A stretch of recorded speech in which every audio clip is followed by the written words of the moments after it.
지난주 금요일날이 쉬었죠. 예, 그 굿프라이데이.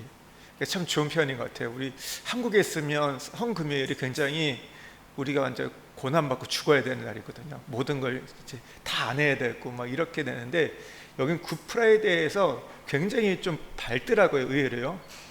처음에 이렇게 한국 문화에서는 좀 정서에서는 안 맞아요. 이날은 정말 모든 게 다 우리가 멈춰야 될 것 같고 그런 뭐 절제하고 그런 건데, 여기는 보니까 여기 현지 교회는 이날 야유회 간대요. 아세요? 야유회 가서 이렇게 같이 예배를 드린대요. 왜 그러냐 했더니 예수님이 죽으셨기 때문에 기뻐한다는 거예요. 죽음 때문에. 그러니까 오히려 그거에 대해서 어떤 죽음에 매여 있는 게 아니라, 우리는 왜냐하면 그걸 기념하는 거잖아요. 그러니까 우리가 그 뭐 어떤 그 고난 주간에 그 예수님의 뭐 그 설교도 뭐 일주일을 이렇게 설교하기도 하지만, 이들은 왜냐하면 이 구약, 그러니까 죽음 이후에 있는 부활을 또 바라보기 때문에 기뻐한다는 거거든요. 근데 어쩌면 제가 보면서 그게 더 성경적일 수도 있겠다는 생각이 좀 들었어요. 왜냐하면 우리 너무 십자가에 매여 있어요. 예수님의 죽음에 너무 많이 있어요. 죽음이 끝이 아니라 부활인데, 죽음 다음 십자가 다음에 부활이 그 복음을 완성하는 건데, 사실 부활에 대한 관심은 우리가 좀 덜한 것 같아요. 그리고 1년 중에서 가장 중요한 날이 어느 날이라고요? 제가 말씀드릴 때 부활절이거든요. 그러니까 사실 이제 우리 모두에게는 365일이 부활절이에요. 왜 그러냐면 이제 더 이상 뭐 절기나 그런 게 다 폐해졌다고 했기 때문에, 우리가 어떤 역사적으로, 그러니까 누군가는 그렇게 얘기하더라고요. 이 고난 주간에 사순절을 지내고 이런 거는 좀 카톨릭의 어떤 영향을 많이 받았다. 카톨릭의 문화가 우리 안에 들어온 거라고 얘기를 해요. 그런 면도 있는 것 같아요. 그러니까 뭐 우리가 카톨릭이라고 해서 다 배척할 필요는 없죠. 근데 그러니까 우리가 사순절을 안 지킨다면 그러면 내가 신앙인이 아니냐? 그렇진 않아요. 여러분, 성금요일을 우리가 안 지킨다고 해서 크리스찬이 아닐까요? 그렇진 않아요. 왜 그러냐면요, 이 날이 우리가 4월 18일이 여러분 성금요일 굿프라이데이잖아요. 근데 4월 18일이 굿프라이데이입니까? 2025년에만 그런 거예요. 매년 바뀌어요. 두 주씩 당겨졌다가 뒤로 갔다 왔다 갔다 해요. 그러니까 이게 절기는요, 뭐 우리가 달 보고 바뀌잖아요. 그러니까 그것처럼 정해져 있지 않는 거예요. 사실은 어떻게 보면요. 그러니까 이날만이 어떻게 거룩한 이 주를 우리가 그렇게 지킨다는 의미를 부여하는 것이죠. 그러니까 어떻게 보면 그거 너무 매어갈 필요는 없고, 우리가 부활절은 매주일이 부활절이죠. 왜냐하면 기독교는 예수님이 부활하신 것을 기념하여 주일날 예배를 드리잖아요. 안식일을 지키지 않는 이유가 주의 날이다, 부활하신 날에서 하는 거기 때문에. 그러니까 참 어떻게 보면 되게 뭐 지금 얘기가 또 길어졌는데 불가능을 가능해야 되는데, 일단 3,000분 아니에요. 그러니까 쉬었잖아요. 금요일날 쉬니까 애들이 월요일 학교 가는 게 너무 힘든 거예요. 안 일어나요. 그래서 이게 깨우는데, 아내는 이제 도시락 준비한다고, 다른 날 같으면 좀 이제 애들 보내고 준비해서 보내도 되거든요. 근데 오늘은, 월요일 날은 해야 돼요. 그리고 또 아내가 또 저녁에 한국에 가야 되니까 준비할 게 너무 많은 거예요. 그래가지고 바쁜 상황인데 애들이 안 일어나는 거예요. 그래서 저도 같이 돕고 막 하는데, 이게 다 늦어지고 있는 거예요. 애들을 깨우는데 안 일어나요. 그래서 제가 여러 번 깨웠죠. 일어나라. 일어나는데 안 일어나요. 그랬다가 제가 뭐라 했냐면, 이제 2번, 4번이 특별히 안 일어나가지고 제가 얘네들 그래서 내가 뭐라고 얘기했냐면, 지금까지 한 번도 그런 얘기를 제가 해본 적이 없는데 학교 가지 마. 학교 가지 마. 제가 그랬어요. 그 얘기는 아내가 하는 얘기였거든요. 열받으면요. 근데 제가 그 얘기를 하고 있더라고요. 열받아가지고 얘네 가고, 그 다음에 저희가 조금 일찍 갔거든요. 그러니까 그날 또 얘네 뭐 준비한다고 또 평소보다 한 10분 일찍 출발해야 된대요. 더 일찍 일어났는데 안 일어나는 거예요. 와, 열받아. 제가 그러니까 화가 나가지고 이 평안을 잃어버리고, 그래서 학교 가지 마. 그래, 가지 마. 뭐 이런 말이 나오는 거예요. 제가 여기 와서 처음 그 말 해봤던 것 같아요. 저희가 뭐 지금까지 아이들한테 학교 가지 마라고 얘기해 본 적이 없었던 것 같아요. 뭐 그냥 듣고 있던지 뭐 그냥 보고 있고 했는데, 이게 제 문제가 되니까 이게 달라졌던 것 같아요. 가지 마. 그랬는데, 그래서 결국 얘들이 가는 거 보니까 평소와 똑같이 갔어요. 일찍 가는다고 해놓고, 저는 왜 그러냐면 일찍 가는다고 해서 일찍 준비해 온 건데 안 그러니까. 그러니까 저는 약간 이제 그 계획적이 돼야 되거든요. 딱 정해진 시간이 있어. 그걸 맞춰야 가는데 그게 아니다 보니까, 그래서 그날 평안을 잃어버렸습니다. 그래서 괜찮지가 않습니다. 그리고 나서 이제 아내 갖고 이제 어제 오늘 이제 막 그러고 있습니다. 예. 어제도 잘 안 일어났는데 오늘은 좀 그래도 일어나더라고요. 그래서 감사한데, 그래서 괜찮지 않습니다. 그래도 괜찮습니다. 왜요? 예, 주님이 계시기 때문에. 우리가 지금 구약 전체 간통, 우리가 이 하나님 나라의 관점에서 이제 성경을 이제 조금 더 이제 원리를 갖다면 이제 각 권으로 보는데요. 먼저 오늘은 구약 전체를 보고 모세오경으로 이렇게 보려고 합니다. 근데 이 책의 방법은 뭐냐면, 예전에 성경 공부할 때요, 한국교회에 유행했던 게 기납법적 성경 공부였어요. 뭐 제자 훈련할 때 그걸 어떤 보면서 문제를 내고 이렇게 그거에 대해서 그걸 찾아가는 거였어요. 답을 알려주지 않고 하는데, 그런데 이 책은요 반대로 연역법적이에요. 근데 어떻게 보면요, 그것이 오늘날 현대인들에게는 더 맞는 것 같아요. 예전에는 막 지적인 탐구를 하고 뭐 이렇게 찾아가면서 이렇게 결론을 끝에 냈는데, 지금은 오히려 이제 보면요, 강의를 할 때보다 보면요, 요즘에 강의의 그 패턴들이 이 연역법적으로 많이 바뀌었대요. 그냥 두 가지식으로 앞에 결론을 이야기하고 그걸 설명해가는 쪽으로 해간다. 그러니까 현대인의 성향이 좀 바뀐 거죠. 그런 면에서 이 교재는 그런 좀 방향을 탄 것 같아요. 그래서 좀 더 젊은 세대나 그런 분들한테는 맞을 수 있다, 그렇게 볼 수도 있어요. 그래서 우리는 이게 하나님 나라의 관점에서, 큰 숲에서 우리가 이 말씀을 공부하는 거고, 주일 설교는 뭐예요? 주일 설교는 보면요, 제가 좀 이제 기납법적으로 하는 것도 있고, 이제 어떻게 보면 그 작은 부분들 있죠, 나무에 대한 부분을 얘기하는 거예요. 근데 오늘 그러니까 숲과 나무를 여러분 잘 조화를 좀 이렇게 해가셔야 돼요. 주일에는 그냥 우리가 작은 부분, 제가 부분을 갖고 한 어떤 단락을 갖고 설교를 하잖아요. 근데 이제 오늘은 전체적인 부분들 크게 우리가 보는 것들이에요. 근데 이렇게 보면 어떻게 보면 덜 은혜스러울 수 있어요. 덜 감동스러울 수 있어요. 그러거든요. 왜냐하면 큰 거 어떻게 보면 지적인 것들이. 하지만 이런 공부가 필요해요. 왜 그러냐면 이런 바탕이 될 때 그런 내용들을 우리가 채워갈 수 있거든요. 저희가 신대원에 갈 때 이제 목회학 석사 과정이에요. 갈 때 신대원에 가서 저희가 50과목을 배워요. 3년 동안 굉장히 많이 배우죠. 대학원인데요. 근데 가기 전에 저희가 어떤 성경 개론을 공부해서 가야 돼요. 신학교 가면 가르쳐주지 않습니다. 그건 기본인 거예요. 그러니까 그것에 대해서 그러니까 시험을 보는 거예요. 그러니까 성경 시험을, 신구약 성경을 그러니까 굉장히 구석구석에 있는 문제를 내요. 그 얘기는 뭐냐면, 성경을 너희들이 보고 와라. 그리고 그 부분들은 준비해서 와라. 그러니까 그것을 기초를 해야지만이 이제 그 다음에 신대원에서 이제 우리가 어떤 그런 신학적인 부분으로 접근해 가는 거거든요. 그러니까 신학 공부하면 별로 재미없어요. 딱딱해요. 하지만 그래도 이제 깊이 가려면 해야 되거든요. 근데 그 전에 하려면 이 개론 같은 큰 그림은 우리가 공부해서 가는 것처럼 오늘 우리가 그런 과정이라 보면 돼요. 그러니까 전체적인 부분들을 먼저 보고 이제 우리가 나머지 그 살들, 그 나무들을 우리가 살펴보는 건데, 구약 전체 관통을 우리가 이제 보겠습니다. 우리 12페이지 이제 하나님 나라 관점. 이제 우리 이건 앞에서 했던 내용을 우리가 좀 요약해 볼 수 있어요. 우리가 하나님 나라의 원리에서 그 중심이 뭡니까? 언약이죠. 하나님 나라를 이뤄가는 방식이 언약인데, 여기에는 세 가지 요소가 있어요. 백성, 땅, 주권. 이 세 가지. 하나님께서 백성을 선택하여 구원하시고 그들에게 땅을 선물로 주세요. 사명을 주시는데, 그들이 오늘 하나님의 주권, 하나님 주신 율법을 순종하면 그 땅이 확장되었고, 그것을 지키지 않으면 어떻게 돼요? 땅을 상실했던 것이 우리가 구약의 우리가 지난번에 이제 하나님 나라의 원리에서 공부했던 전체의 내용이었습니다. 우리 여기 하나님 나라 성경 관통 원리에서 배운 하나님 나라는 무엇인가에 대해서 간단히 정리해 보자. 같이 한번 읽어보겠습니다. 하나님께서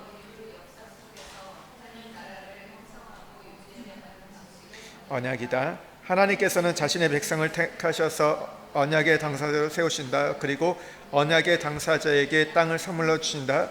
언약의 당사자는 하나님 백성은 그 땅에서 하나님 주권을 지키며 살아가야 한다. 이 언약을 조건을 이해하는 것이 땅의 번성이나 상실을 좌우한다. 이 내용 여러분 다 이해되시죠? 계속해서 저희가 매주 보고 있고 이 전체 지금 우리가 하나님 나라 성경 관통의 핵심이 되는 우리가 어떻게 보면 전제들이에요. 내용들입니다. 우리 14페이지 구약 관통 첫 번째 모세오경 보는데요. 그러니까 하나님의 관점을 볼 때요. 우리가 지난주에 공부할 때 성경을 총 우리가 구약과 신약을 몇 부분을 나눴죠? 8부분을 나눴습니다. 8부분 나눴는데 구약은 4부분으로 모세오경, 역사서, 시가서, 선지서로 나눴어요. 그래서 오늘 우리가 이제 각 특징을 정리하고 전체 메시지를 이해하고 정리하는 것이 오늘 일가의 내용입니다. 먼저 모세오경, 다음의 지문을 참고하여 질문에 답해보라. 지문 한번 읽어보겠습니다. 모세오경에는 백성 땅 주권의 원리가 제시되고 있다. 에덴 동산의 원리가 제시되고 하나님의 주권을 거부하여 땅을 상실했다. 하지만 하나님께서는 하나님 나라를 포기하지 않으신다. 역사의 여자 유선이 뱀의 손을 이기고 승리할 것을 예언하시고 실패 아담과 하와에게 가지 옷을 입혀 살게 하셨다. 하나님께서는 셋의 후손을 통해 하나님 나라를 이어가시다가 아브라함을 부르시고 그의 후손을 통해 다시 이 땅에 하나님 나라의 원리를 제시하신다. 이스라엘 민족을 백성으로 삼아 땅을 약속해 주시고 시내산에서 율법을 선포하게 하셨다. 모세오경의 각 건의 이름을 적어보자. 한번 해보겠습니다. 창세기, 출애굽기, 레위기, 민수기, 신명기. 하나님의 나라 관점에서 모세오경의 주제는 무엇일까요? 하나님 나라의 시작, 다른 말로 얘기하면 하나님 나라의 원리입니다. 이 세상은 왜 이렇게 되었는가? 그것은 하나님께서 에덴 동산에서 원리를 주셨지만 인간이 그 원리, 그 언약을 깨뜨렸죠. 그래서 하나님께서 다시 원리를 주시는 것이 모세오경의 주제입니다. 그러면 구약 성경의 가장 첫 건인 창세기는 하나님 나라의 시작의 관점에서 중요한 위치를 차지한다. 창세기가 우리에게 보여주는 메시지는 무엇인가? 한번 같이 읽어보겠습니다. 에덴 동산에서 사람은 하나님의 주권을 거부하여 땅을 상실했다. 그러나 하나님은 하나님의 나라를 포기하지 아니하시고 여자의 후손이 사단의 권세를 깨뜨릴 것을 예언하신다. 셋의 후손을 통해 하나님 나라를 이어가시고 아브라함을 부르시고 그의 후손들을 통해 하나님 나라의 원리를 제시하신다. 하나님께서 에덴 동산에서 아담과 하와를 택하셨죠. 그리고 이제 선악을 알게 하는 나무를 먹지 말라는 명령을 주셨는데 그걸 거절했어요. 그것을 지키지 않아서 땅을 상실합니다. 쫓겨나죠. 근데 하나님은 포기하지 않으시고 아담과 하와의 자손이었던 셋의 후손을 통해서 이어가세요. 누가 나옵니까? 셋이 나오고 뭐 노아가, 에녹이 나오고 노아가 나오죠. 그런데 그래도 결국 인간의 어떤 바벨탑 싸움을 통해서 이제 그게 무너지게 되지만 하나님께서 포기하지 아니하시고 아브라함을 부르셔가지고 또 이제 그의 후손 이스라엘을 통해서 하나님 나라의 원리를 제시하십니다. 그런데 그것에 대한 이제 다시 하나님 원리를 제시했던 게 먼저 창세기 3장 15절에 여자의 후손이 이 뱀의 또 사탄의 권세를 깨뜨릴 것에 대해서 예언하신 거죠. 메시아에 대한 약속을 통해서 주셨던 거죠. 우리 모세오경은 하나님 나라가 어떻게 시작되는지 보여준다. 모세오경이 보여주는 하나님 나라의 국민 영토 주권을 정리해보자. 국민은 어떻게 돼요? 아담과 하와에서 아브라함의 후손 이스라엘 민족으로 바뀝니다. 영토는요 에덴 동산에서 가나안 땅으로, 주권은 선악과 명령에서 율법으로 바뀌게 되죠. 그러니까 새로운 원리를 제시해 줬던 거예요. 예. 앞에서 우리 공부했던 내용이 다시 한번 반복하는 겁니다. 두 번째, 우리 이제 16페이지의 역사서, 우리 다음의 질문을 참고하여 질문을 답해보라. 한번 같이 읽겠습니다.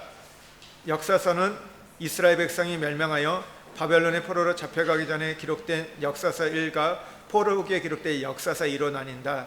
역사서 1은 이스라엘 역사 가운데 하나님 나라의 원리가 어떻게 적용되어 발전해 가고 있는지 보여준다.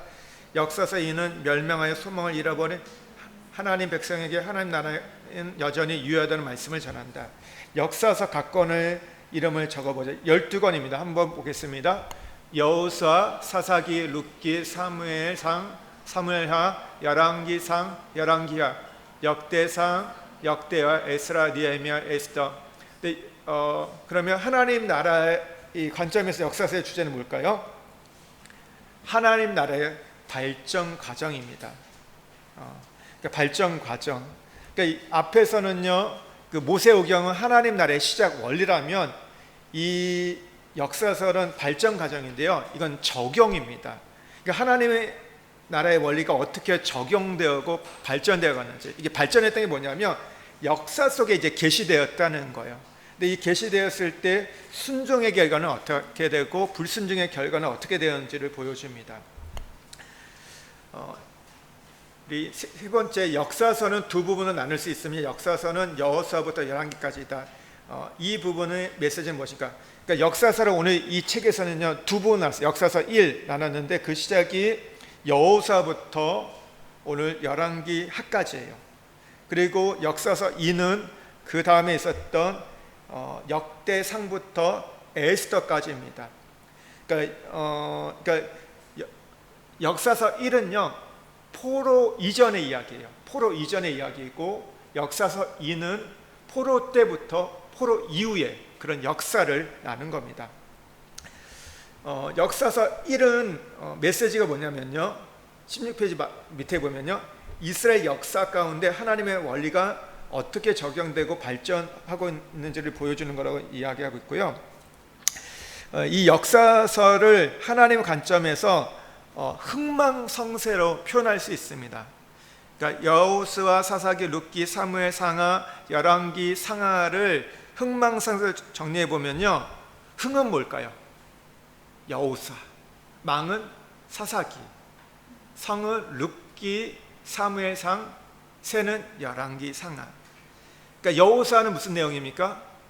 하나님의 그 주권을 인정했을 때 하나님 땅을 정복하게 하시죠. 그리고 분배케 해요. 그런데 사사기는 왜 망이에요?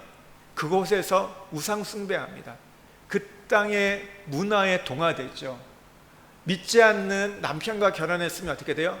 그 사람을 전도해서 함께 믿게 되는데 내가 같이 거기에 넘어간 거예요. 그래서 내가 불신앙에 빠졌던 얘기가 이제 사사기의 얘기를 볼 수 있어요. 그리고 성은 뭐예요? 룻기와 사무엘, 상하예요.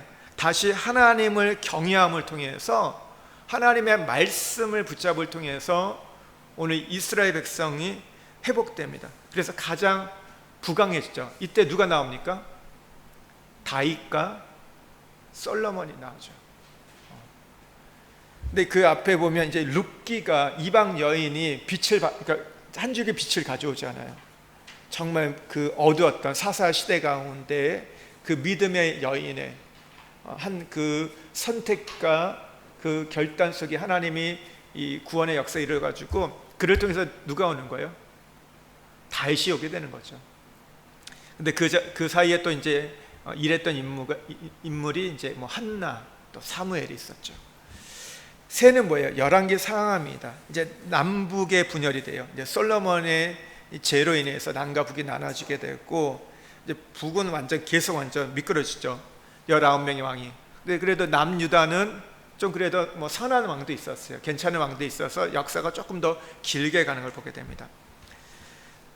역사서 2는 역대기상부터 에스더까지다. 이 부분의 메시지는 무엇인가? 멸망하여 소망을 잃어버린 하나님의 백성들에게 하나님 나라는 여전히 유효하다는 말씀을 전하는 거예요. 그러니까 성경의 역사는 끝이 없다는 겁니다. 그러니까 어떻게 보면 패배했고 절망이었고 포로로 끌려갔지만 다시 하나님께서 이들에게 소망과 기회를 주시는 것이 이 역사서 두 번째 이야기예요. 그러면 역사서 2의 각권은 하나님 나라의 회복 관점에 어떤 이야기인지 정리해 보자. 그러니까 역대상하는 뭐예요? 다윗 왕조의 보존입니다. 그러니까 역대상하는요 시작이 족보로 시작돼요. 그러니까 아담의 족보로부터 다시 시작이 돼요. 그러니까 어떻게 보면요 재해석을 하는 겁니다. 지금 어떤 포로로 끌려갔던 이스라엘 백성들에게 새로운 희망을 이들에게 얘기해요. 그 얘기의 중심이 뭘까요?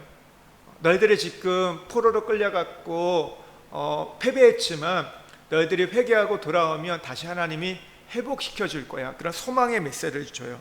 그래서 역대 상하는요 왕들의 이야기입니다. 그러니까 열왕기 상하도 왕들의 이야기인데 이 역대 상하도 왕들의 이야기예요. 근데 여러분 역대 상하고 열왕기 상하의 차이가 뭔지 아세요? 열왕기 상하를 보면요 굉장히 헷갈려요. 남유다 얘기 나왔다가 북이스라엘 얘기, 왕의 얘기가 오락가락해요. 그리고 선지자 얘기도 좀 나오는데요, 역대 상하는요 남유다에 대해서만 나와요. 북이스라엘에 대해서는 안 나와요. 그쪽은 다 불신앙 쪽이었기 때문에 이제 그러니까 북이스라엘은 정통성이 없는 거예요. 여러분 지금 우리 대한민국에 여러분 북한과 남한 어디에 정통성이 있습니까? 이 대한민국의 정통성 어디 있습니까? 예, 남한입니까? 북한입니까? 남한? 진짜 그렇게 믿으세요? 여러분 지금 우리가 있는 이 정치의 그 깊은 곳에 들어가 보면요 무슨 싸움인지 아세요? 정통성의 싸움이에요. 대한민국의 건국에 대해서 북한이 정통성을 가졌냐, 남한이 정통성을 가졌냐. 왜요? 남한에는 뭐가 많다고 얘기해요? 친일파 많다고 얘기 많이 하잖아요. 그럼 북한은요? 다 그러면 독립운동했던 분들? 그렇게 사람들이 믿고 싶어 하죠. 그래서 북한에 대해서 정통성을 부여하는 사람들이 있는데, 제가 한번 자료를 봤더니 북한도 세워질 때 보니까 엄청나게 많은 친일파가 있더라고요. 우리가 생각하는 것처럼 그렇게 다 독립운동했던 사람, 그런 항일운동했던 사람들이 아닌 거예요. 이게 우리가 얘기했던 이게 공산주의니 이런 걸 떠나서 거기도 엄청나게 많더라고요. 왜냐하면 그 당시에는 거의 어떤 지식인층, 좀 배웠던 사람들은 다 친일이 아니면 살 수가 없는 시대였기 때문에 그럴 수밖에 없던 시대였던 거예요. 그 싸움이 지금 있는데, 여러분 지금 정통성이 어디 있다고 믿으세요? 예, 우리는 지금 계속해서 싸우고 있지만 여기서는 성경에서는 남유다에게 정통성이 있다. 왜? 거기서 다윗이 왔고 그 계통을 통해서 누가 와요? 메시아가 오시기 때문에 오늘 그렇게 잡고 있는 거예요. 그리고 에스라는요 성전 재건의 얘기입니다. 그리고 느헤미야는 성벽 재건, 그리고 에스더는 백성 보전인데요. 이제 에스라와 느헤미야는 고레스의 칙령을 통해서 포로로 끌려갔던 백성이 1차, 2차, 3차 돌아오게 되잖아요. 근데 에스라는 뭐냐면 성전을 재건합니다. 학사 에스라를 통해서 성전이 재건되고요. 이제 느헤미야는 뭐예요? 성벽을 재건합니다. 그러니까 성전 재건하고 그 성벽 재건의 그 차이가 뭐냐면 이런 거예요. 우리나라로 좀 비유해 보면 이 성전 재건은요 경복궁이에요. 경복궁을 재건하는 거고, 성벽은 뭘까요? 사대문. 사대문을 재건한 거예요. 동대문, 남대문, 서대문. 북쪽은 뭐라고 해요? 숭이문이 어디예요? 숭이문은 동대문인가요? 네? 네? 흥인. 어쨌든 사대문을 이 회복하는 걸 성벽 재건해 볼 수 있는 거예요. 그러니까 울타리 안에, 예전에 그랬잖아요. 양반들은 다 어디 살았었어요? 사대문 안에. 여러분 어디 사셨어요? 사대문 안에 다 양반들이셨습니까? 저희 아버지는 사대문 안에 사셨대요. 필동에 사셨다고 하더라고요. 일단 대한극장 위에 사셨다고 하더라고요. 그래도 양반이라고 해서 다 부자는 아니잖아요. 가난한 그러니까 그런 거였어요. 그러니까 어떻게 보면 에스라는 이 경복궁 같은 어떤 성전 중심을 회복하는 재건의 일에 앞장섰고, 느헤미야는 성벽을 재건하는 이 울타리가 무너지면 적들의 침입을 받잖아요. 그런 걸 했고, 에스더는요 백성 보전인데, 이게 왜 그러냐면 이때는 바사와 메대에 통치했던 아하수르의 왕 때 오늘 이방 나라에서 어떻게 돼요? 포로로 끌려가서 남아있는 사람도 있었잖아요. 근데 그들이 어떻게 돼요? 하만이 다 말살 정책을 하려고 해요. 죽이려고 할 때 하나님께서 이 에스더와 하만을 사용하셔가지고 이스라엘 민족을 이렇게 보호하셨던, 그래서 그들을 정말 그 장대에 달릴 뻔했던 그 일들 가운데 오히려 하만이 달리게 함을 통해서 하나님 역정케 하셔서 이스라엘 민족을 구원한 역사가 있죠. 그래서 여기 불임절을 지키잖아요. 그러니까 이런 하나님 백성들을 보존하는 얘기가 에스더입니다. 시가서를 보겠습니다. 시가서 한번 같이 읽어볼게요. 시가서는 전체적으로 하나님의 나라 백성으로 살아가는 이스라엘 백성에 주어진 지혜의 결과물이다. 욥기는 의인의 고난을 소재하여 인간 지혜의 한계를 보여준다. 시편은 인생의 모든 분야에서 겪는 하나님 나라 백성의 경험을 소재로 하여 신앙의 고백을 전해준다. 잠언은 그러한 경험들의 결과로서 지혜의 본질과 지혜로운 삶의 실제를 기록한다. 전도서는 지혜의 결과로서 인간 만사에 대한 가치 판단의 기준을 헛된 히브리어로 헤베를 말하며 안개 또는 수증기라는 뜻이다. 이라는 단어로 요약하면서 세상 모든 것보다 가치 있는 하나님을 전한다. 아가서는 지혜서의 마무리이다. 결국 성숙한 지혜의 끝은 사랑이다. 하나님과 인간 사이의 사랑이면 인간과 인간 사이의 사랑이다. 이것이 결국 율법의 요약이다. 시가서 5권, 여기 욥기, 시편, 잠언, 전도서. 아까 그러면 시가서의 주제는 뭐죠? 하나님 나라 백성의 경험과 지혜입니다. 그러니까 하나님 나라 백성으로 살아갈 이스라엘 백성에 주어진 지혜의 결과물을 볼 수 있는데요. 그러면 시가서 각 건의 메시지를 요약하면요, 욥기는요 하나님 나라의 백성의 고난과 인간 지식의 한계, 어떤 한 사람 이 욥기의 고난을 소재로 해서 인간 지혜의 한계를 보여주는데요. 또 그러면서 그 이면에는 하나님의 신장 정치 통치가 나옵니다. 시편은요 하나님 나라 백성의 다양한 신앙 경험이에요. 그러니까 뭐 시편에 보면 찬양들이 다양하게 나오죠. 크게 두 분류죠. 하나는 찬양과 감사 하나, 또 하나는 뭐예요? 어떤 슬픔, 회개, 탄원 시가 있어요. 그리고 다양한 시가 있는데요, 찬양이 있는데요, 그냥 그것은 노래이고 시고 그런 게 아니죠. 그게 뭐예요? 인생의 경험 속에서 자신들이 경험한 하나님에 대해서, 자신의 삶에 대해서 노래했던 것들이죠. 세 번째 잠언은요 하나님을 경외하는 지혜와 지혜 실제를 얘기합니다. 근데 여기서 보면요, 여러분 지혜가 무엇입니까? 잠언에 보면요 여호와를 경외하는 것이 지혜의 근본이라고 얘기해요. 근데 우리는 보통 이렇게 지혜를 생각할 때 우리가 어떤 일이 있을 때 뭔가를 선택하는 거, 어떤 말을 하는 거, 어떤 행동을 하는 것이 지혜라고 생각해요. 어떻게 하는 것이 지혜로운가? 우리 이런 고민을 많이 하잖아요. 그런데 잠언에서 보면요 지혜에 대해서 정의할 때 우리가 하나님을 경외하는 그 자체가 지혜라는 거예요. 하나님을 경외하는 그 마음 자체가 지혜로움이라는 것이죠. 우리는 자꾸 이걸 하는 게 지혜로워, 저것을 하는 게 지혜로운데 그게 아니라 하나님을 경외하는 그 자체 속에서 지혜가 흘러나온다는 겁니다.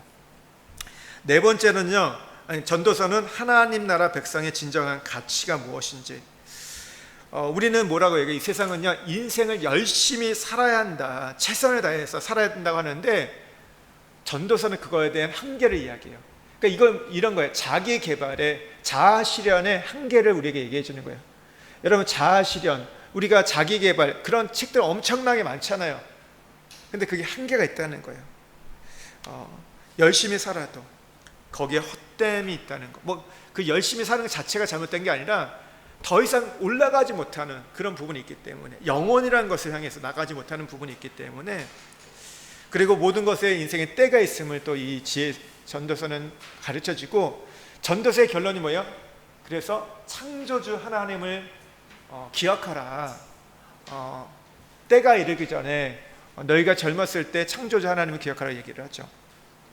마지막 아가서는 뭡니까? 하나님 나라 백성의 진정한 사랑입니다. 그러니까 지혜서의 마무리인데 결국 성숙한 지혜의 끝은 뭐라고요? 사랑이에요. 그러니까 가장 탁월한 지혜는 뭐냐면요, 사랑입니다. 가장 강력한 능력, 권능이 뭔지 아세요? 어떤 기적을 행하고 병자를 고치고 귀신을 내어쫓는 게 아니라 결국은 사랑이라는 거예요. 하나님과 인간 사이의 사랑, 인간과 인간 사이의 사랑을 말하는 거예요. 이것은 결국 뭐예요? 십계명의 요약이죠. 율법의 요약인 거예요. 근데 보세요, 우리가 여기서 알다시피 잠언, 전도서, 아가는 누가 쓴 거예요? 누가 썼죠? 솔로몬이 썼어요. 근데 솔로몬이 쓸 때 솔로몬이 가장 먼저 쓴 이 시가서는 어떤 겁니까? 아가서예요. 그 다음에 여러분 젊었을 때 아까 썼고 중년의 때 뭘 씁니까?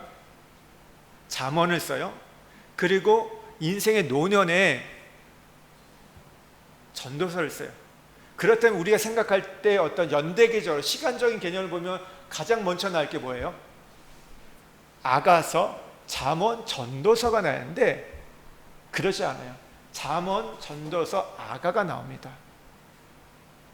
그러니까 이게 시간적이 아니라 이게 메시지적인, 그러니까 성경에 지금 이렇게 순서를 넣은 거는요, 그만큼 어떤 메시지적인 어떤 의미를 담고 있는 거예요.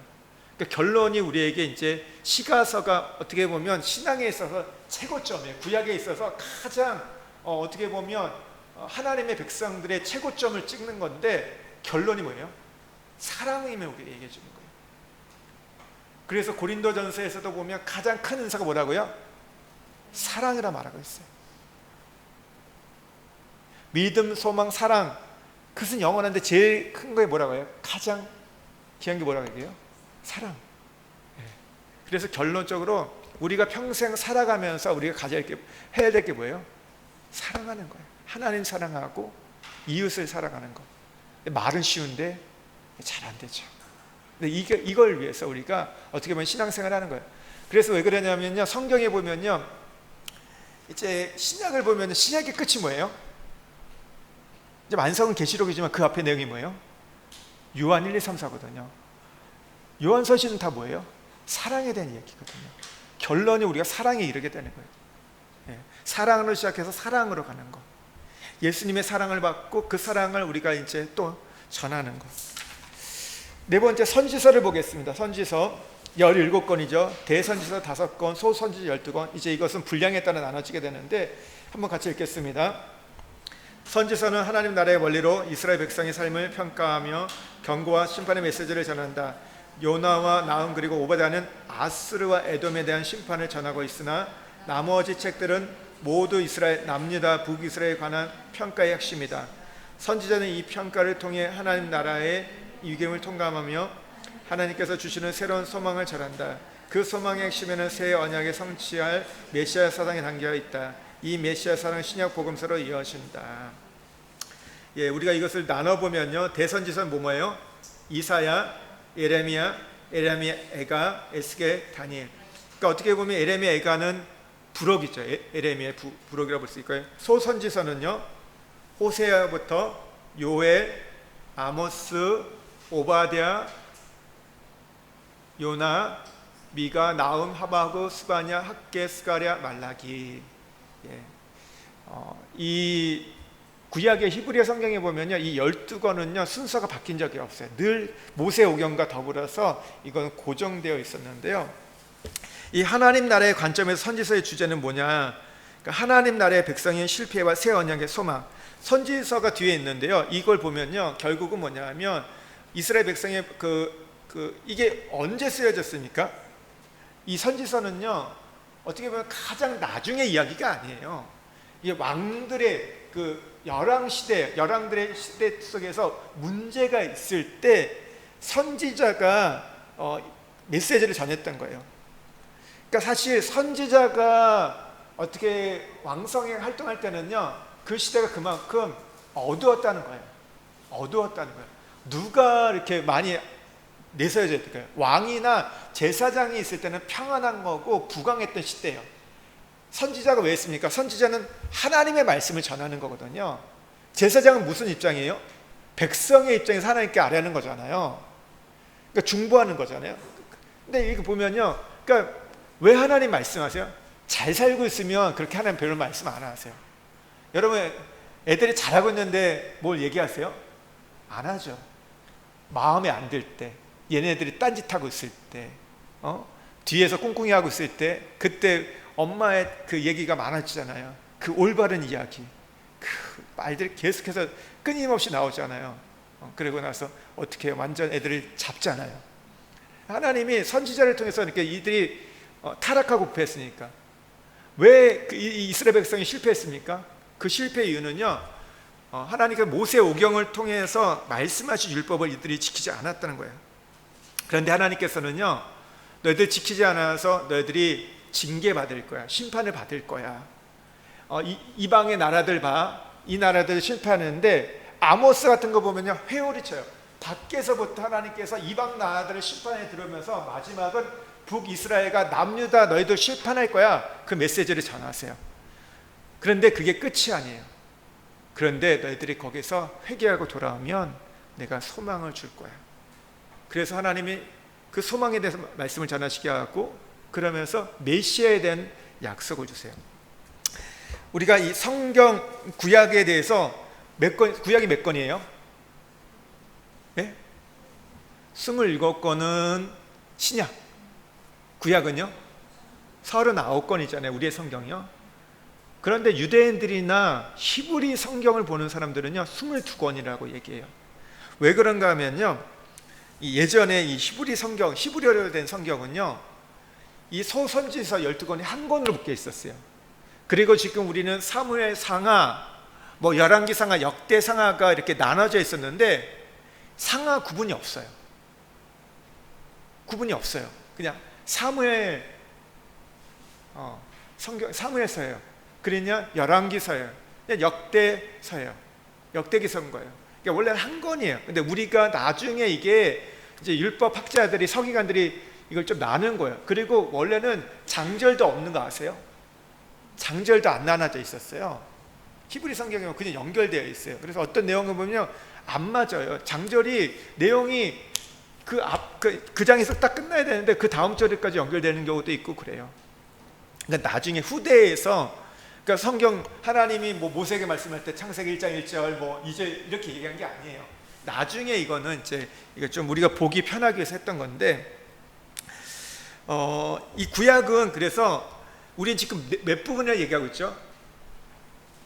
몇 부분을 나눴죠? 구약을 크게 4부분. 모세오경, 역사서, 시가서, 선지서 나눴는데 그런데 구약에서는 3부분으로 나눠져 있습니다. 어떻게 나눠져냐? 모세오경, 선지서, 그리고 나머지. 선지서 안에는 뭐 여호수아, 뭐 룻기 이런 게 다 들어가 있었어요. 사사기도. 원래 히브리 성경에는.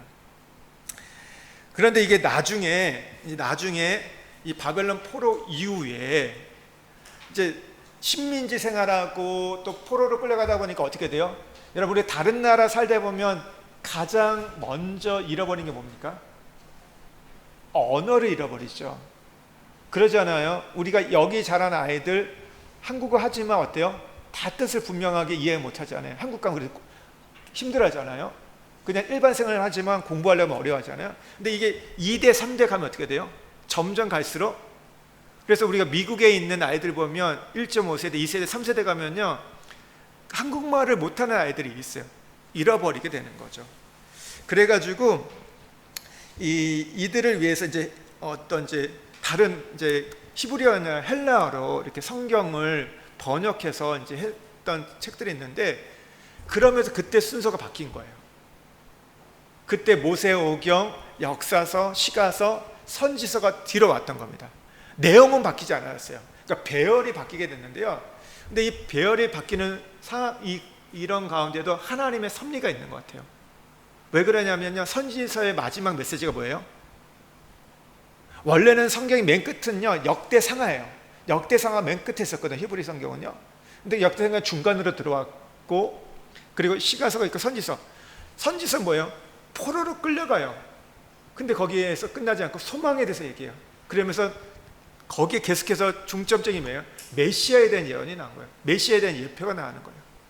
우리가 구약의 우리 마지막 성경이 무엇입니까? 말라기죠. 말라기에서 뭘 얘기해요? 세례의 요한이 올 걸 얘기해요.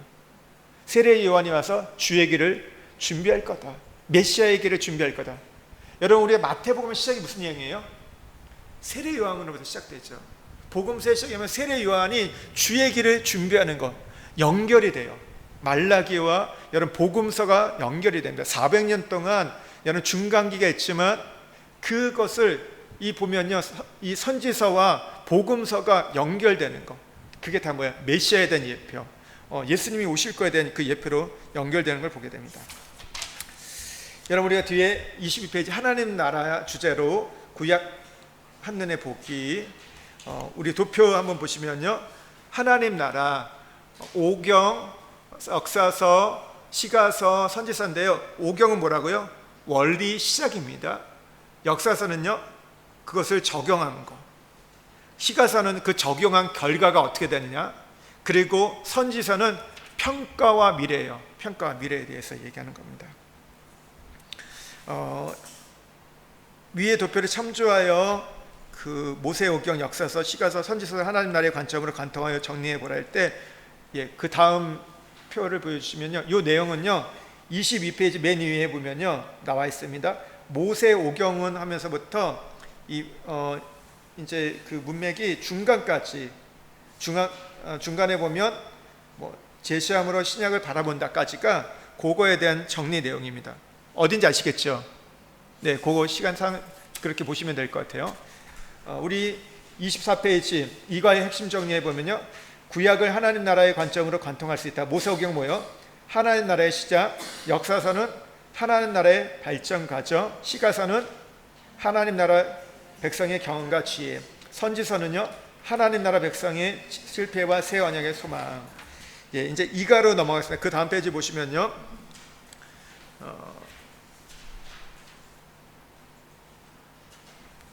모세오경 하나님 나라의 시작 원리, 밑에 글을 한번 같이 읽겠습니다. 구약 전체를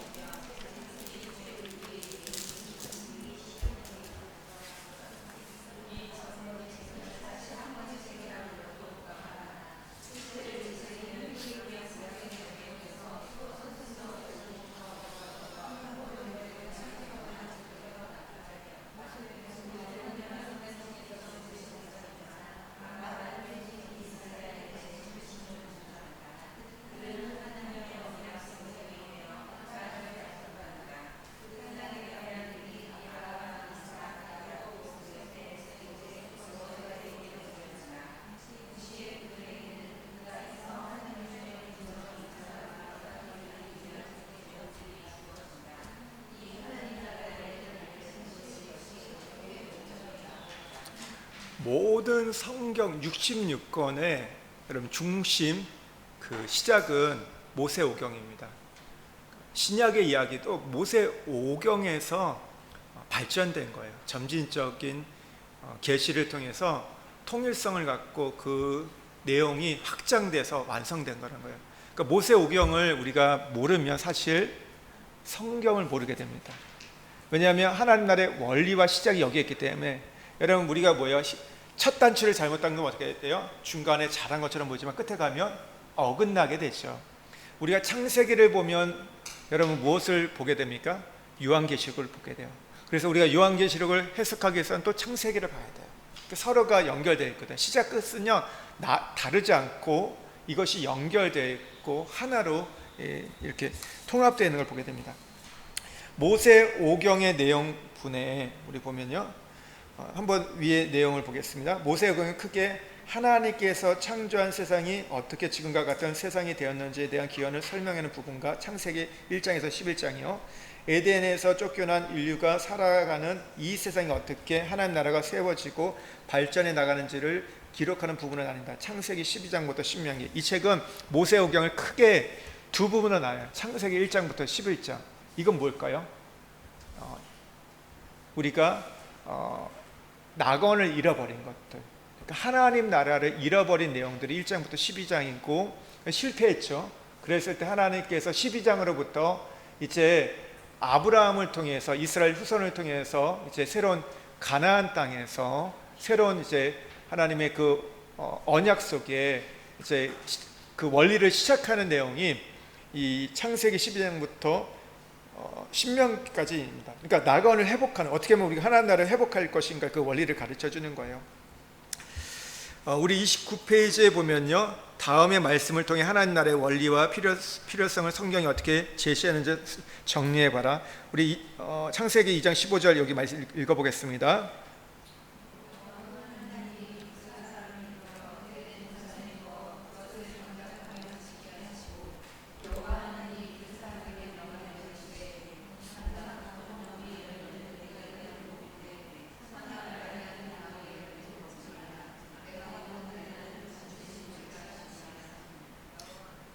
하나님이 인간에게 주신 언약의 내용이죠.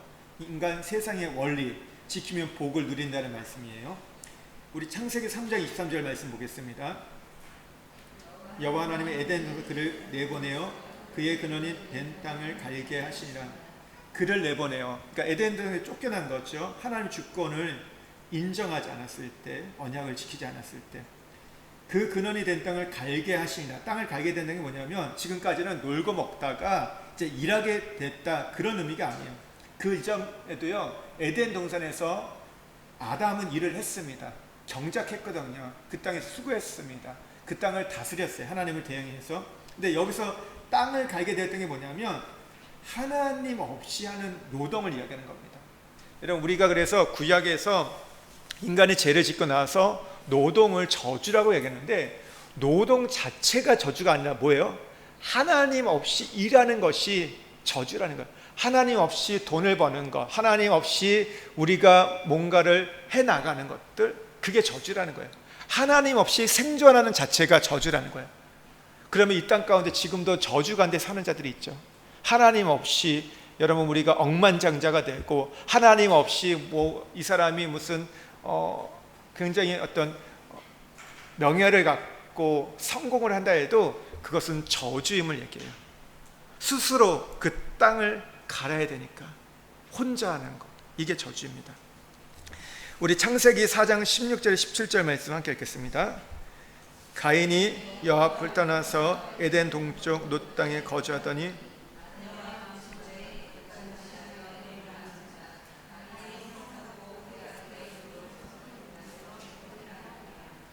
너무 이게 아픈 얘기인 것 같아요. 가인이 여호와 앞을 떠나서 뭐라고요?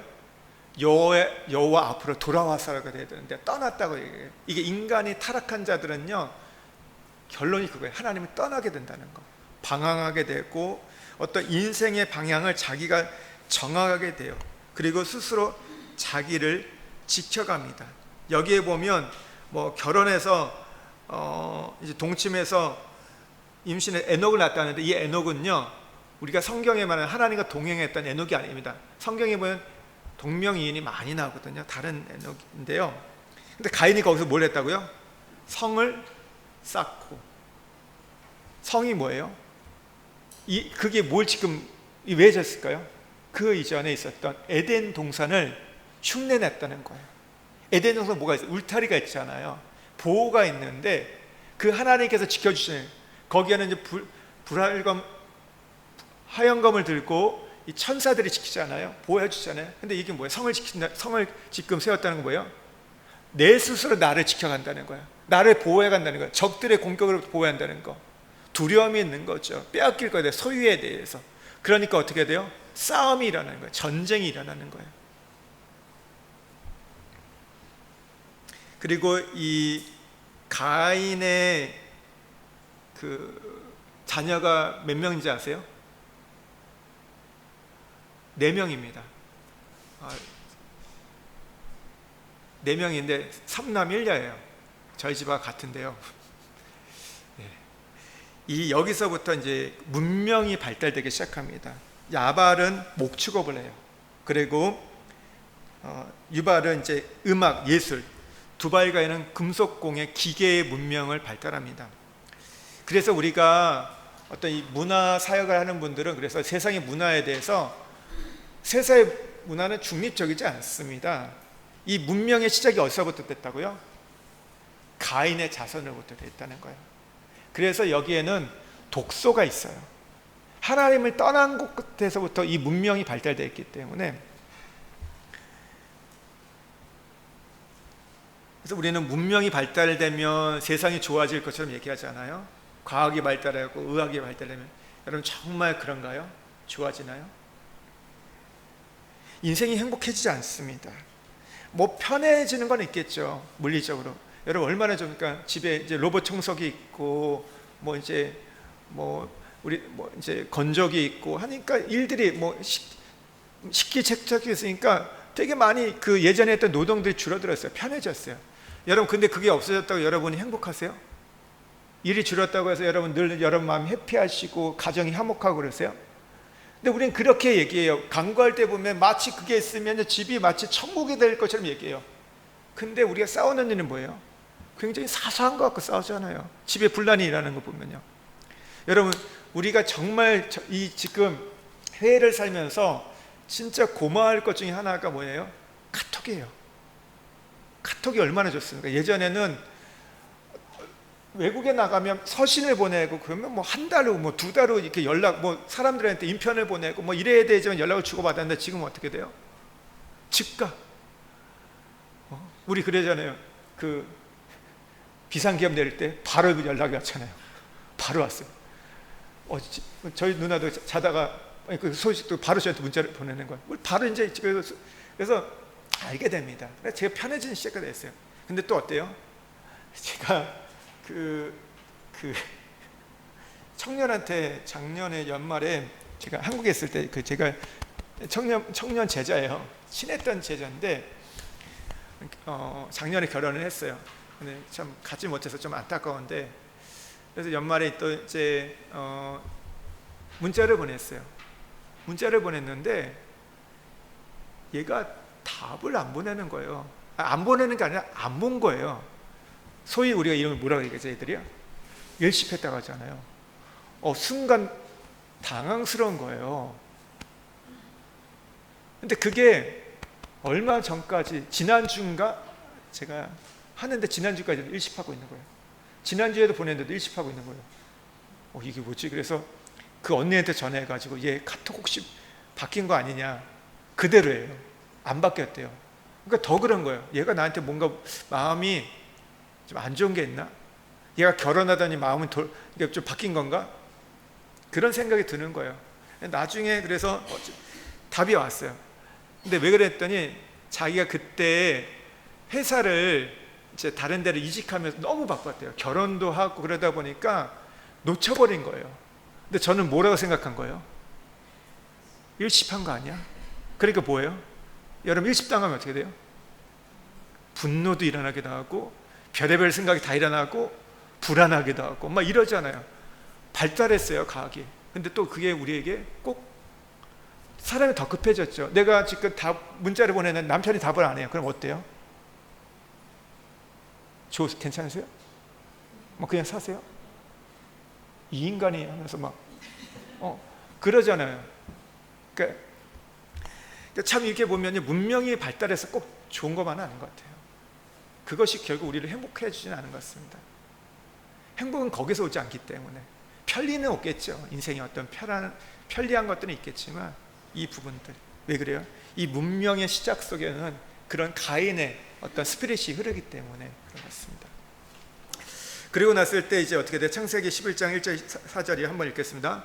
온 땅에 언어가 하나요 말이 하나였더라. 이에 그들이 동방으로 옮길 때가 신할 평지가 만나 거기 거류하며 서로 말하자. 자 벽돌을 만들어 경거히 굽자고 이에 벽돌로 돌을 대신하며 역정으로 진흙을 대신하고 또 말하되 자 성읍과 탑을 건설하여 그 탑 꼭대기를 하늘에 닿게 하여 우리의 이름을 내고 온 지면에 흩어짐을 면하자 하였더니, 인간의 타락의 극치가 뭐예요? 우리의 이름을 내고.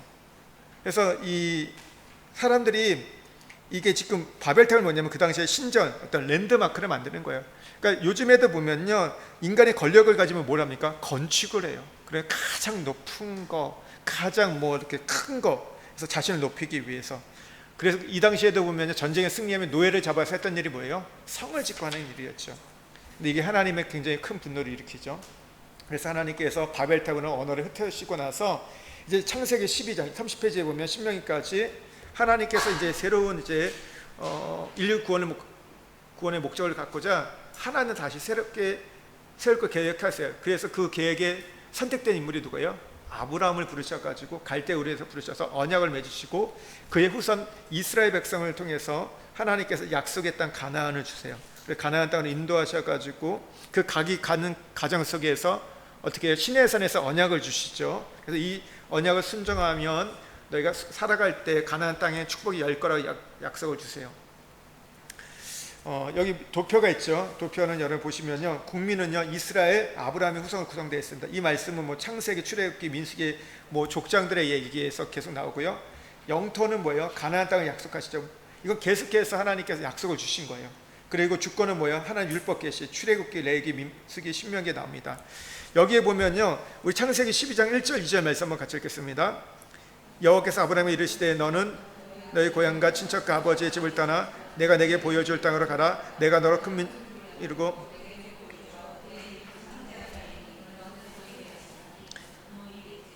이 말씀 너무 잘하는 말씀인데요, 우리가 한번 이 말씀을 접근해 볼 때요, 그 당시 문화 속에서 접근해 보면요, 아브라함이 어디를 떠나서 이 땅으로 갔습니까? 갈대아 우르를. 근데 갈대아 우르는요, 그 당시에 문명이 발달한 대도시입니다. 그러니까 부자들이 사는 사람 많이 살았어요. 그러니까 성공한 사람들, 마치 오늘날 보면요, 그 뭐 뉴욕 같은 경우 볼 수 있죠. 뭐 어떻게 보면 굉장히 그러니까 유명한 도시인 거예요. 근데 거기에 몰려 사는데 지금 어떻게 한가요? 아브라함은요, 그곳을 떠났던 거예요. 본토 친척 아비 집을 떠나서 어디로 가요? 내가 지시할 땅, 저 가나안으로 가는 거예요. 오늘날 말하면 이런 거예요. 지금 여러분, 우리가 애들 한국에 있으면 여러분 애들 대학 보내려면 어디에서 가셔야 돼요?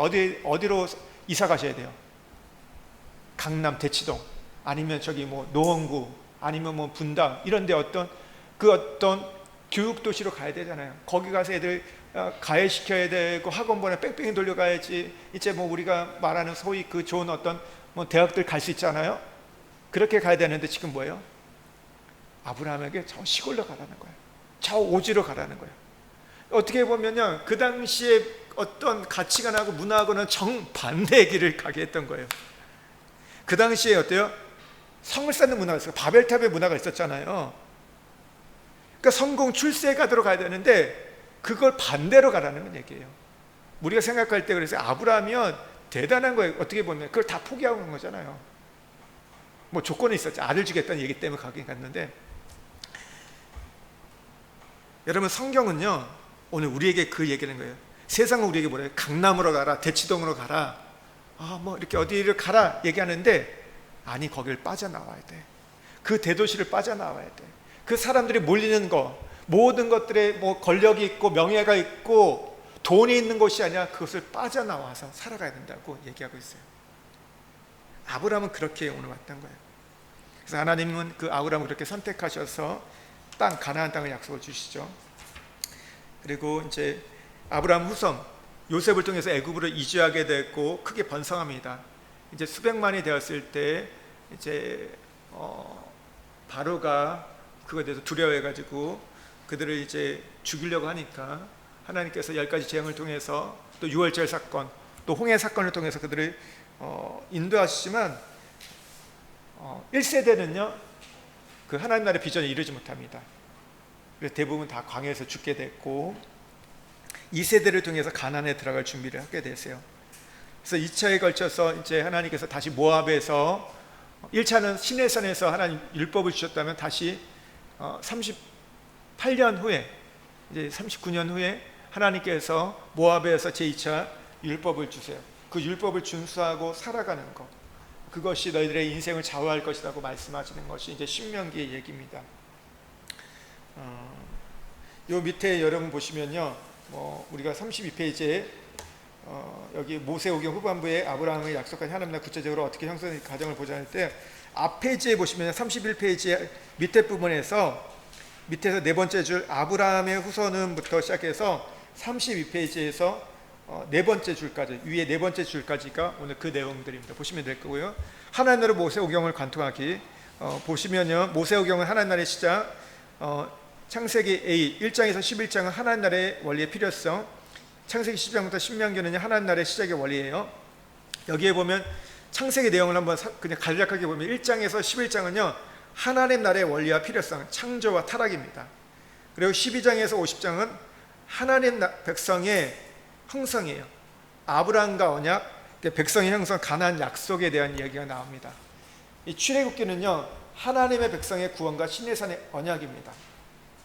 1장에서 18장은 출애굽, 하나님 백성의 구원에 대한 이야기 있고 19장부터 40장은 시내산 언약과 성막 건축에 대한 이야기예요.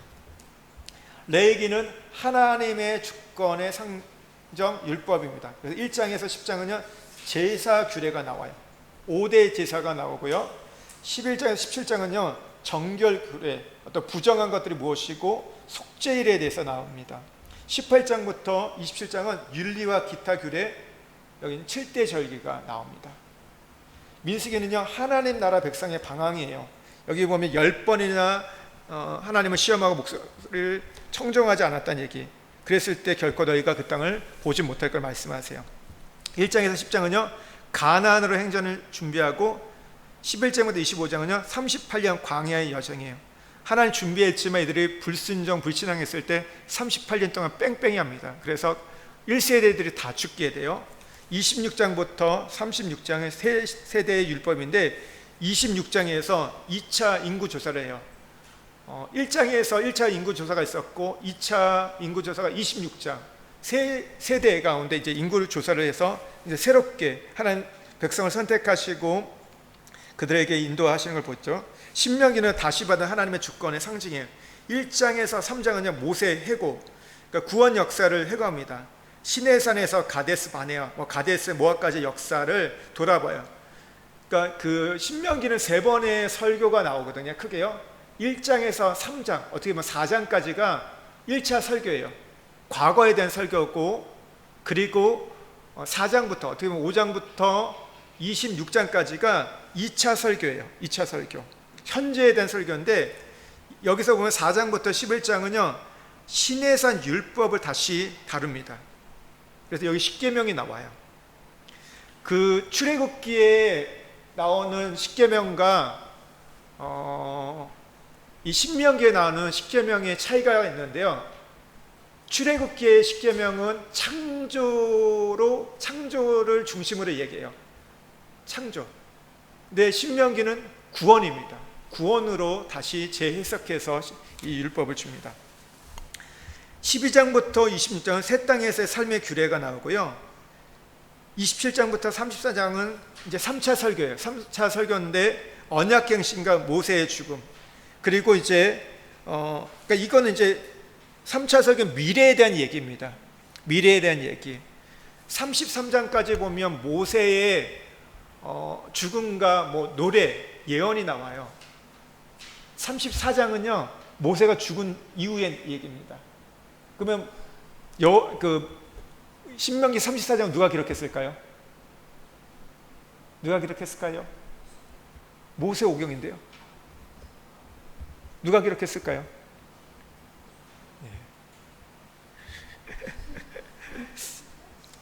이제 34장에 이제 여호수아가 등장하죠. 언약의 중보자가 교체돼요. 이 부분에 대해서도 굉장히 신학적 논쟁이 많아요. 여호수아가 기록했다, 아니다, 모세가 이것까지도 기록해놨다, 예언적으로 이렇게 합니다.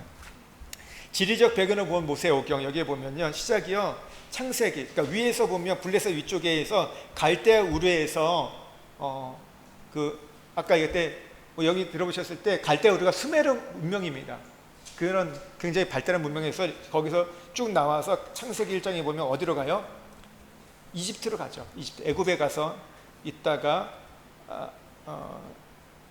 처음에는 이제 가나안 땅에 있다가 이제 족장들이 요셉을 통해서 이제 이집트로 갔다가 이제 하나님께서 시간이 됐을 때 한 400년이 지나고 났을 때 아브라함이 주신 약속대로 하나님께서 그들을 인도하세요. 근데 인도하는데 어떻게 해요? 다이렉트로 인도하지 않으세요. 가장 빠른 길로 인도하지 않고 돌로 쳐가지고 홍해길로 가게 하세요. 그게 여기 출애굽기 1장에서 18장 두 번째. 그래서 신광야에서 머물게 됩니다. 거기 시내산도 있고 루비딤도 있고 하는데 거기서 이제 세 번째 19장에서 출애굽기 19장에서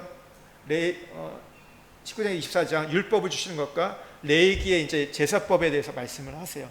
그리고 나서 하나님이 이제 1년 정도 지났을 때 이스라엘 백성을 다시 나팔을 불어가지고 인도하시는데 어디에 있어요? 민수기를 보면요,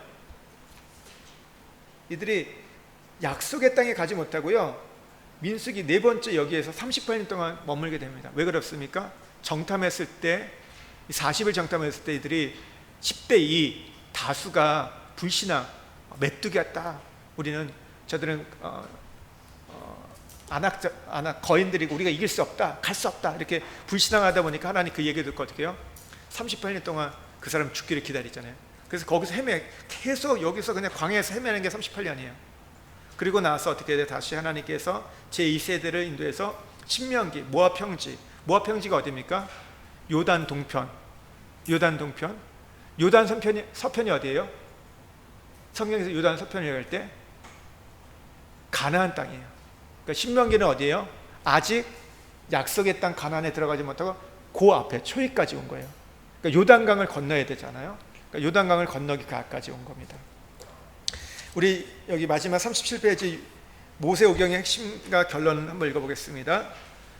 모세오경의 결론은 하나님의 백성이 하나님께서 주시는 땅에서 하나님의 주권을 지키며 살아가야 한다는 것이다. 에덴 동산 하나님의 주권을 인정하지 못하고 쫓겨난 것은 이후 이스라엘 백성의 운명이 모형이 된다. 그러므로 만일 이스라엘 백성이 하나님 말씀에 순종한다면 하나님께서 주신 땅에서 번성할 것이며 하나님 나라가 온 세계에 확장될 것이다. 하지만 하나님의 주권을 지키지 않고 불순종하여 자신들의 생각대로 살아가며 하나님의 백성은 약속의 축복을 누리지 못하게 되며 땅을 빼앗기게 될 것이다. 보시면 그 37페이지 앞에 그 내용 채우는 거 있잖아요. 답이 뭔지 이제 또 궁금하시는데 그거는 뭐냐면 앞에 우리가 36페이지 지리적 배경을 보면 모세오경에서 첫 번째 하나님께서 해서 끝까지 내용이 그 내용들의 그 지금 지도에 대한 정리 내용이에요. 그리고 오늘 밑에 맨 마지막에 있는 이스라엘의 새로운 세대를 향한 모세의 마지막 당부이다. 이 말씀은 모세오경의 결론을 말해주는데 그것이 무엇인지 정리해보자. 바로 우리가 지금 읽은 내용이 그 답입니다. 이해가 되시죠? 네. 이가의 핵심 정리 읽고 마무리하겠습니다. 모세오경은 두 부분으로 나눌 수 있다. 창세기 1장과 11장은 하나님 나라의 원리와 필요성을 제시한다. 창세기 12장은 신명기는 하나님 나라의 시작을 보여준다. 하나님께서 백성을 택하시고 영토를 약속하시고 율법을 주신다. 모세오경의 결론은 하나님께서 주신 땅에서 하나님 주권을 인정할 때 복을 받는다는 것이다. 반대로 하나님의 주권을 인정하지 않을 때는 에덴 동산의 모습과 마찬가지로 하나님께서 주신 땅에서 저주받고 쫓겨나게 된다. 예, 여러분 여기 있는 과제가 있잖아요. 계속 말씀드리는데 요 성경들을 읽어가시면요, 요 내용들과 연결이 되어 있기 때문에 여러분들이 이 내용을 이해하는데 더 도움이 될 겁니다. 그래서 꼭 시간을 내서 성경을 읽으시면 좋겠습니다. 예, 오늘 불가능을 가능케 했습니다. 다 끝냈습니다. 예.